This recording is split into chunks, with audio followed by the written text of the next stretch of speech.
إن الحمد لله نحمده ونستعينه، من يهده الله فلا مضل له ومن يضلل فلا هادي له، وأشهد أن لا إله إلا الله وحده لا شريك له، وأن محمدًا عبده ورسوله.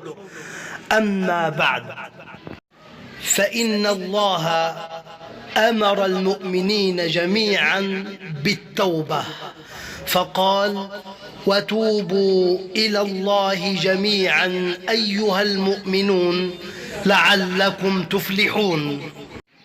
وقسم العباد إلى تائب وظالم، فقال عز وجل: ومن لم يتب فأولئك هم الظالمون.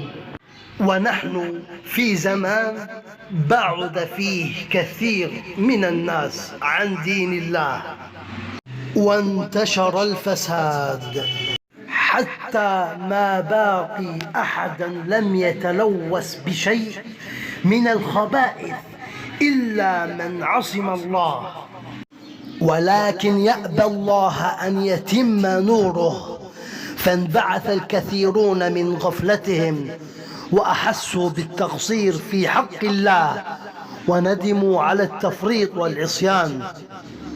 اعلم رحمني الله وإياك أن الله عز وجل أمر العباد بإخلاص التوبة، فقال سبحانه: يا أيها الذين آمنوا توبوا إلى الله توبة نصوحا. وعن ابن مسعود رضي الله عنه قال: إن المؤمن يرى ذنوبه كأنه قاعد تحت جبل يخاف أن يقع عليه، وإن الفاجر يرى ذنوبه كذباب مر على أنفه فقال به هكذا، أي بيده. اعلم أخي، قال الله تعالى: نبئ عبادي أني أنا الغفور الرحيم، وقال: وأن عذابي هو العذاب الأليم.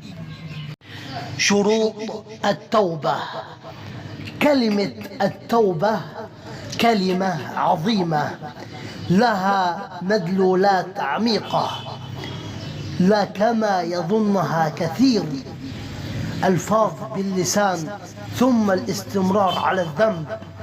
وتأمل معي يا أخي قوله تعالى: وأن استغفروا ربكم ثم توبوا إليه. تجد أن التوبة هي أمر زائد على الاستغفار، والأمر العظيم لا بد له من شروط. شروط التوبة مأخوذة من الآيات والأحاديث. أولا، الإقناع عن الذنب فورا. ثانيا، الندم على ما فات. ثالثا، العزم على عدم العودة.